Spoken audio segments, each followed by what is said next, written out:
Sejam muito bem-vindos. Eu sou Tatiana Maia, professora do Programa de Pós-Graduação em História da Universidade Federal de Juiz de Fora, em Minas Gerais. E eu sou Leonardo Fetter da Silva, pós-doutorando pelo Programa de Pós-Graduação em História da Universidade Federal de Juiz de Fora. Esse é o podcast Tem Profissional da História aí, criado para apresentar ao público em geral as múltiplas possibilidades de atuação do profissional da história, além dos acervos disponíveis para pesquisa. Você quer conhecer mais sobre o exercício de nossa profissão nas instituições públicas e privadas, nas redes sociais e na vida coletiva? Então, você é o nosso convidado para ouvir diferentes experiências profissionais. Venha conosco e descubra uma desafiadora e sólida profissão. Há muitos espaços onde estamos presentes e somos importantes. Então, tem profissional da história aí?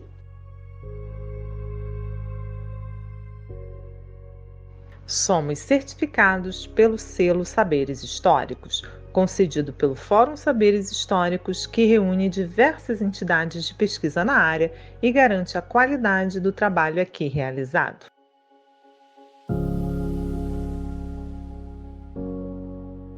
O nosso convidado de hoje é Jorge Luiz Ferreira, professor titular aposentado de História do Brasil da Universidade Federal Fluminense. Jorge possui graduação e mestrado em História pela UF e doutorado em História Social pela USP. Atualmente é professor credenciado nos programas de pós-graduação em História da UF e da Universidade Federal de Juiz de Fora. Jorge Ferreira é uma das principais referências na área de História do Brasil República, em especial por suas pesquisas sobre as esquerdas e o trabalhismo no Brasil, com destaque para seus livros Trabalhadores do Brasil, o Imaginário Popular, e O Imaginário Trabalhista, Getulismo, PTB e Cultura Política Popular. Organizou importantes coletâneas com elevado impacto acadêmico e social. É o caso da coleção Brasil Republicano, organizada ao lado de Lucília de Almeida Neves Delgado, e As Esquerdas no Brasil, ao lado de Daniel Arão Reis.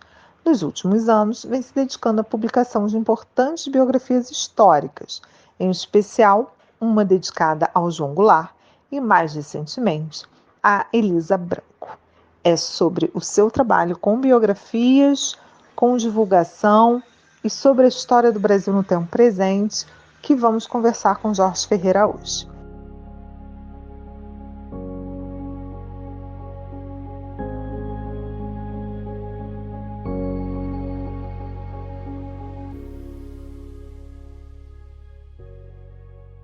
Jorge, o gênero biográfico se tornou um campo de estudo consolidado e pujante entre os historiadores brasileiros. Como é o processo de escrita de uma biografia na história? Bom, eu penso que a gente escolhe o gênero biográfico ou um personagem para ser biografado, assim como escolhemos qualquer outro tema de pesquisa na área de história. E como outros temas, o trabalho biográfico exige fontes.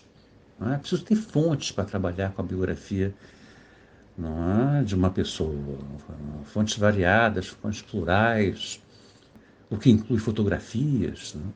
Agora, no caso da biografia, é bom quando o biografado tenha deixado textos escritos. Ou então, quando há a possibilidade de entrevistar pessoas que foram próximas ao biografado.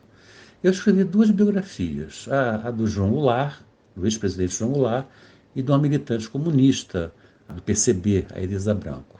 O Goulart deixou pouca coisa escrita, poucas cartas que ele escreveu a Getúlio Vargas.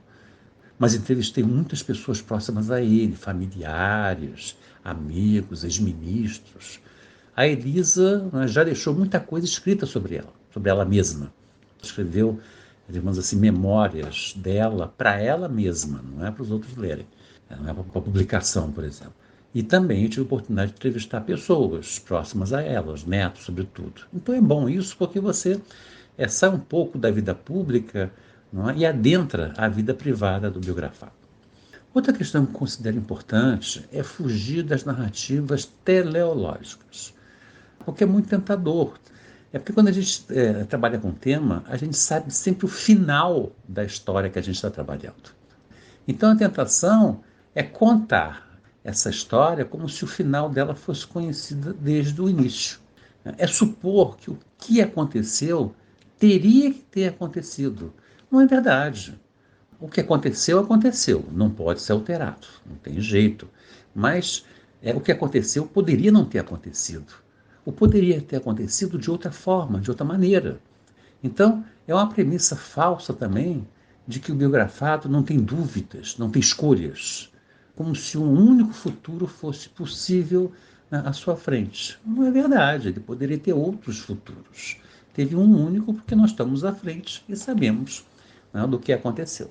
Essa é a tentação teleológica, digamos assim.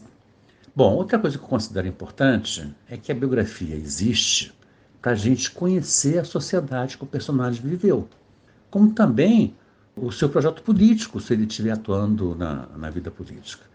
Então, a biografia do Goulart, né, eu trabalho com a história política brasileira desde 45, quando ele entra na política, até 1976, quando ele vem a falecer. Eu trabalho com todo esse período, a experiência liberal democrática de 46 a 64, também a ditadura militar brasileira, mas também as ditaduras uruguaia, né, e argentina. O Goulart teve exilado, também o contexto da Operação Condor nos anos 70, e também o projeto do Goulart, que é o projeto trabalhista. Afinal, que projeto foi esse? No caso da Elisa, né, eu também trabalhei com a história política brasileira, aí de 45, quando ela começa a militar, 46, até praticamente o ano 2000. E também a análise, o estudo do PCB e do movimento comunista. Então é isso, a biografia existe para isso. Não tem sentido fazer uma biografia de uma pessoa apenas tratando da pessoa dentro do contexto da sociedade, né, que ela vive, dos projetos que ela se engajou. Outra coisa também que eu acho importante no trabalho biográfico é evitar julgamento, condenações, ficar à procura de coerências do biografado. Eu acho que a gente tem que fazer um esforço para conhecer a outra pessoa, evitar, sempre que possível, juízos de valores. Porque nós todos, nós temos nossas ambiguidades, né? Nossas contradições, nossas hesitações. Nós fazemos escolhas que dão certo, têm grande êxito, mas também podemos fazer escolhas que são equivocadas, que resultam em fracasso. E com os nossos biografados é exatamente a mesma coisa, não há diferença. Não se trata, né, de perder o senso crítico, não é isso, longe disso. Mas permitir que o leitor conheça o biografado e tenha instrumentos para avaliar esse biografado. Quando o livro do João Goulart foi lançado, eu soube que a revista Veja ia fazer uma resenha do livro. Bom, eu sabia que a revista Veja não gosta de João Goulart, isso não é uma grande novidade. Mas o que estava em questão não é o João Goulart, o que estava em questão era a biografia que eu escrevi dele. E o resenhista, eu acho que ele foi muito feliz, porque, bom, ele não gostava do João Goulart, obviamente, mas ele diz o seguinte, que o autor, eu, né, não escondo no livro a minha simpatia por João Goulart, mas que eu acompanhei a vida dele, toda a vida dele, a centímetros de distância. E eu gostei muito dessa imagem, né, de acompanhar a vida de uma pessoa a centímetros de distância. E aí diz ele, né, o resenhista, mas o autor não esconde nada do leitor, de maneira que o leitor pode tirar por si mesmo as suas conclusões. Então é isso. Você pode gostar ou não gostar do seu personagem, mas você não tem que esconder nada, absolutamente nada para o leitor, para que ele mesmo possa tirar suas conclusões. Outra questão também são os condicionamentos sociais. A gente não pode fugir muito disso, embora a gente não deva levar isso às últimas consequências. O João Goulart era um rico e próspero fazendeiro que tinha um projeto de reforma agrária, um projeto de reforma social. Então a gente tem que ter cuidado também, considerar os condicionamentos sociais, mas também ter cuidado com essas análises. Bom, outra questão é o tempo do biografado, a sociedade que ele nasceu, que ele cresceu, que ele viveu, com suas crenças, com seus valores de época. A gente tem que considerar isso. A gente não deve avaliar determinadas práticas sociais, por exemplo, dos anos 50, por práticas sociais de hoje.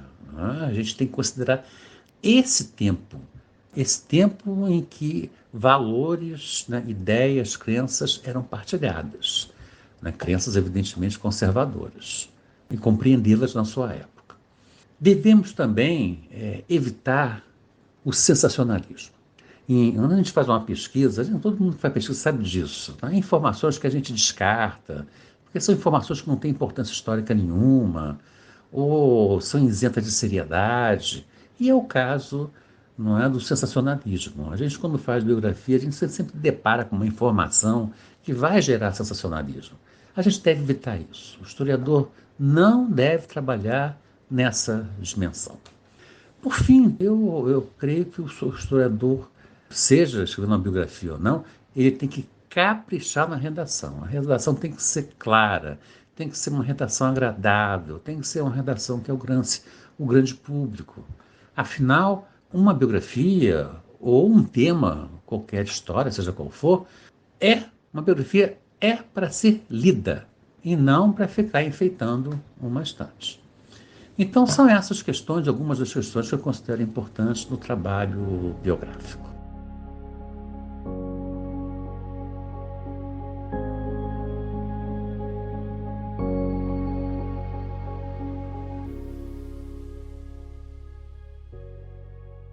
Você foi organizador com outros importantes historiadores de diversas coletâneas que se tornaram referência na história do Brasil República. A coleção História do Brasil Republicano, em 6 volumes, com volumes que já estão até na 9ª edição, ou ainda As Esquerdas no Brasil. Como é produzir coletâneas para um público acadêmico, mas também para um público mais amplo? A minha primeira experiência como organizador de coletâneas foi com a coleção O Século XX, que eu fiz junto com Daniel Arão Reis. Foi publicado no ano 2000. E fez um grande sucesso entre o público de estudantes na área de história. Bom, depois de mais de 2 décadas, nós consideramos que o trabalho precisava de uma atualização, mas para atualizar seria trabalhar tanto nele que teria que fazer uma outra coleção. Então nós preferimos então que a editora retirasse de catálogo. Mas enfim, essa foi a minha primeira experiência e a partir daí eu pensei em organizar a coleção Brasil Republicano em 4 volumes. Eu convidei a minha colega, a professora Lucília de Almeida Neves Delgado, para trabalhar comigo. Fizemos o planejamento e a primeira edição saiu em 2002. E o nosso objetivo é que a coleção fosse voltada, sobretudo, para alunos de graduação de História, ciências humanas em geral, não é? Ciência política, sociologia, mas alunos de graduação de História. E a coleção foi um grande sucesso. Eu não esperava isso. Esperava que fosse bem aceita, mas ela foi um grande sucesso. Vem sendo reimpressa até os dias de hoje. E eu considero que o sucesso da coleção foi devido a 3 grandes questões. Primeiro, a coleção ela não é uma coleção de temas monográficos, de temas aprofundados. É uma coleção que é voltada para grandes temas da área de Brasil republicano. Então o tenentismo, a Revolução de 30, o processo político da Primeira República, partidos políticos no pós-46, golpe de 64, milagre econômico na ditadura militar. Ou seja, são grandes temas que são leituras importantes para os alunos de graduação. São temas desenvolvidos por especialistas que os alunos têm a oportunidade de abrir portas para, aí sim, procurar temas mais aprofundados, temas, digamos, monográficos. A segunda grande questão é que os capítulos tratam de história e de historiografia. Então, a história de um grande processo, digamos, crise dos anos 20 e a Revolução de 30, o capítulo da professora Marieta e da professora Surama. E, ao final, um pequeno debate historiográfico. Quais são as obras que formam a historiografia desse tema? Para o aluno isso é muito importante, porque isso leva ele a conhecer aquele processo histórico, mas também aponta para ele, orienta para ele que leituras ele deve ter para debater a historiografia daquele tema. E depois, trata-se de um projeto plural. Está claro para o leitor ali, quando vê aquela coleção, que não se trata assim de igrejinhas, que é do grupo do Rio de Janeiro, do grupo de Minas Gerais. Não é isso.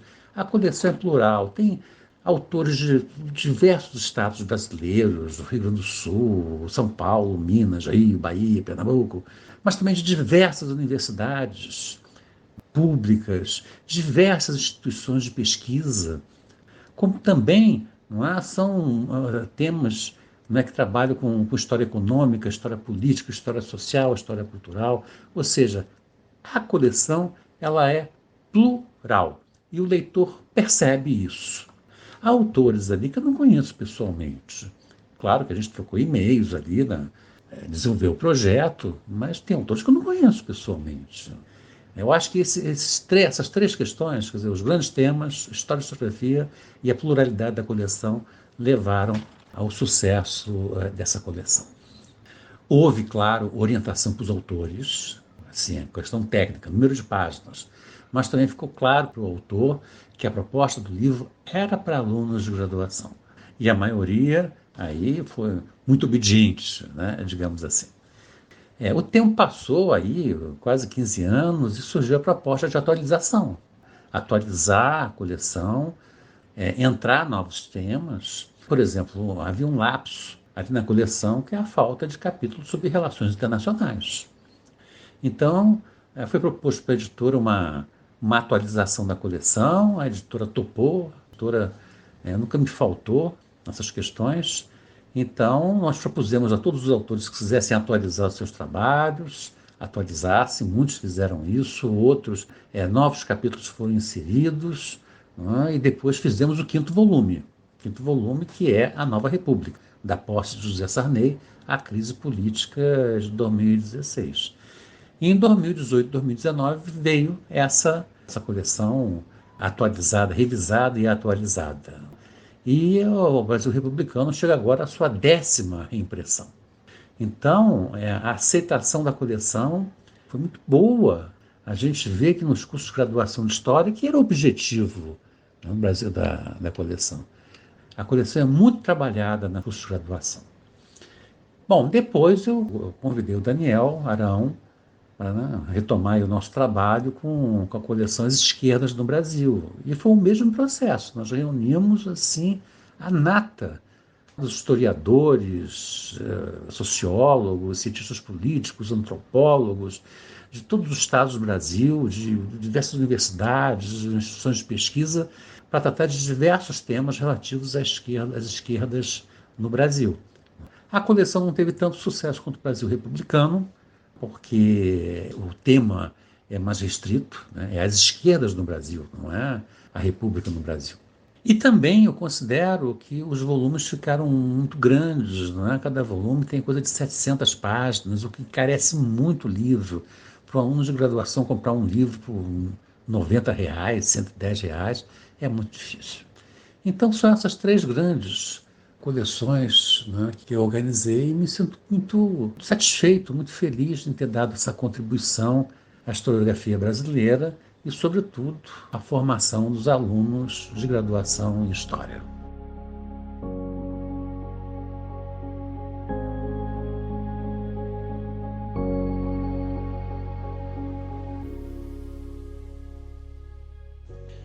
Você também foi autor de livros didáticos.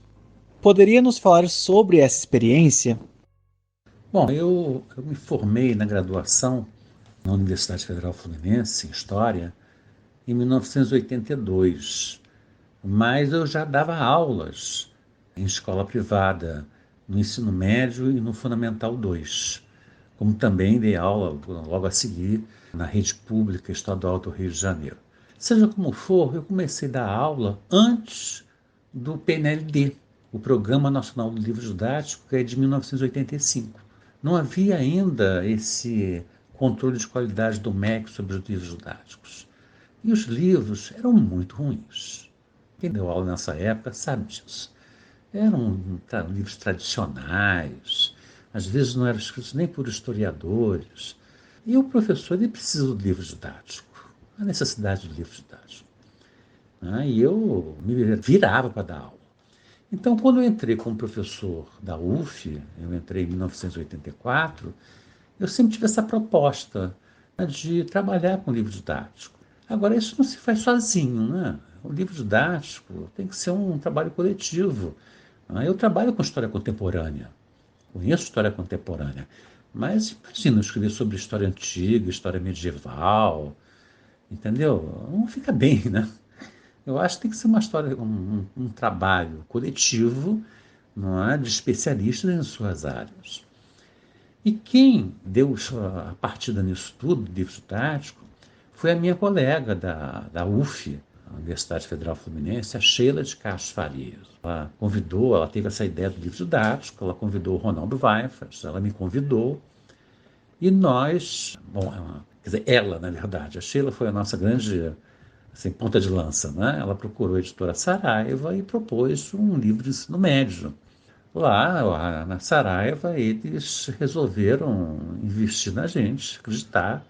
Então, propuseram uma primeira experiência, que é um livro de ensino médio, volume único, voltado para a escola privada, quer dizer, não é PNLD. E o livro ficou muito bom.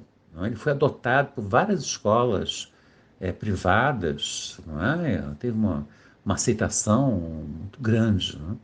Tanto assim que mais tarde a Saraiva nos convidou para escrever um livro, uma coleção para o Fundamental 2, quinta, oitava, quinta, nona série, né, que é chamada História.doc. O livro de ensino médio chama-se apenas História. O Fundamental 2 é História.doc. E nós, então, tentamos fazer uma coisa nova, uma coisa diferente, porque a gente não queria ficar repetindo, escrevendo volume no nível médio. Não queria repetições. Então, criamos uma metodologia que trabalha do macro ao micro, ou do micro ao macro. Ou seja, todos os capítulos, todos, né, guiados por um personagem. Um personagem ou um acontecimento, mas em geral um personagem. Então, o capítulo sobre a ditadura militar começa com Zuzu Angel, dizendo que ela era uma estilista, que tinha um boutique em Ipanema, havia uma ditadura, mas ela não estava aí para a ditadura, nem a ditadura estava aí para ela. E trabalha-se então com a ditadura até o filho dela entrar para a guerrilha, trabalha-se com a guerrilha, ser torturado, morto. Então, o capítulo tem todo assim, o que se trabalha com a ditadura militar, mas ele é guiado por seres humanos, no caso, uma mulher e o seu filho. Então, o aluno, que é um garoto, na verdade, Fundamental 2, né? Uma menina, um menino, eles percebem que a história tem gente, tem pessoas, tem seres humanos, não é que são omissos, ou choram, ou sofrem, ou participam, se engajam. Quer dizer, que aquela história não são meras abstrações. E o História.doc foi assim, tem sido muito bem aceito. Agora, o trabalho do livro, o trabalho de autor de livro didático, é um trabalho de historiador também. Né? Não há muita diferença, não. Por quê? Todo historiador ele tem que estudar, ele tem que ler. E o autor de livro didático também faz a mesma coisa. Na Guerra do Vietnã, eu tive que estudar, ler aquele negócio. Napalm, eu sabia que Napalm era um desfolhante, não é. Napalm é gasolina concentrada, gelatinosa e grudenta. Quando aquilo cai no braço de uma pessoa, né, vai queimando até que eu nem sabia que existia isso, queimadura de 5º grau, que é até o osso. Quer dizer, a gente, para escrever um livro didático, tem que estudar, tem que ler, assim como faz qualquer historiador. O autor de livros didáticos, ele também usa fonte, e muita. O livro didático hoje exige o uso de fontes documentais, fontes iconográficas. Existe um grande trabalho de pesquisa no uso de fontes, com questões, com trabalhos para o aluno desenvolver. E tem a redação, que é aquilo também que o historiador faz, tem que escrever o seu livro, tem que escrever o seu artigo. Então, o trabalho com livro didático é algo muito trabalhoso, ele requer atenção, dedicação, muito trabalho, como em qualquer pesquisa historiográfica. Não há diferença.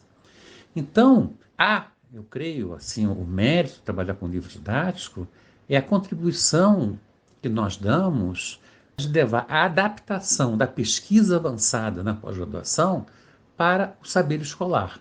Quer dizer, não se trata simplesmente de mera transposição, não é isso. Existe uma especificidade do saber escolar. Mas a gente leva, né, de maneira adaptada, as pesquisas da pós-graduação para, né, a escola, o que não é algo fácil. Enfim, essa é uma contribuição que eu tenho dado, e eu me sinto muito orgulhoso de trabalhar com livro didático, seja no ensino médio, seja no Fundamental 2.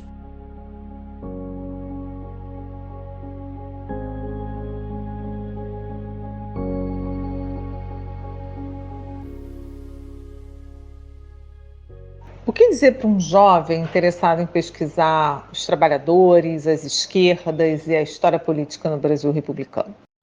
Eu diria duas coisas para os alunos, para esse jovem.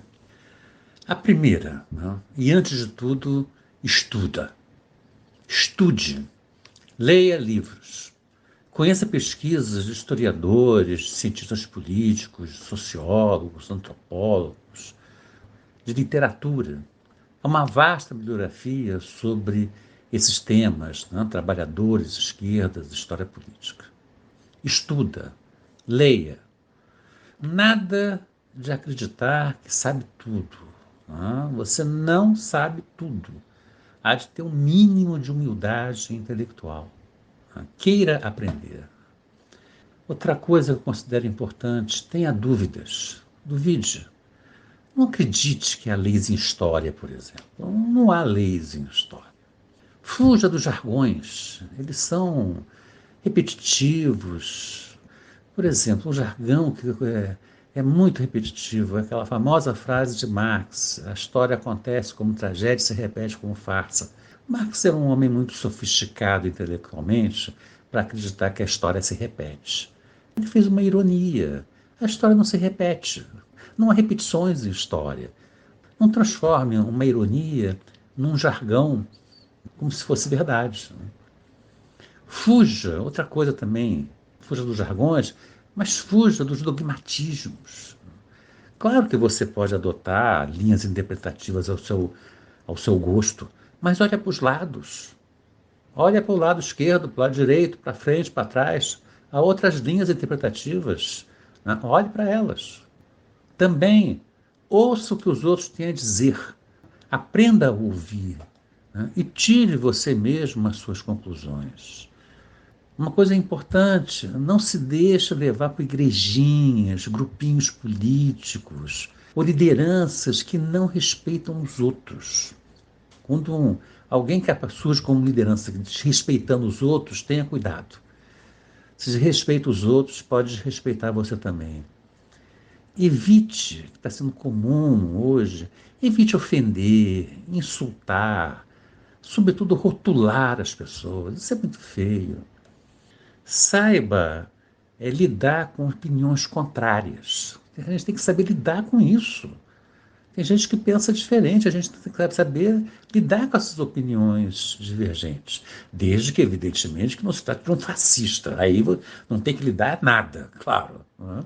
Saiba divergir, mas sem menosprezar o outro. Não precisa, para divergir, ter que menosprezar, diminuir, humilhar o outro.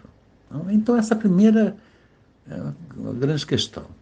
E a segunda questão, depois de tudo isso, eu digo para você, estuda, leia livros, não deixe de estudar. Então são esses conselhos, essas indicações que eu dou a um jovem, né, historiador.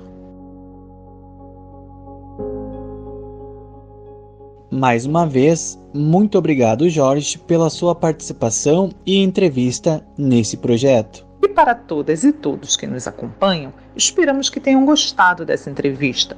Convidamos vocês para nos seguir no Facebook, no Twitter e no Instagram. Participem, comentem as entrevistas e sugiram temas. Será um prazer dialogar com vocês e construir esse projeto coletivamente. Fiquem bem e até o próximo episódio.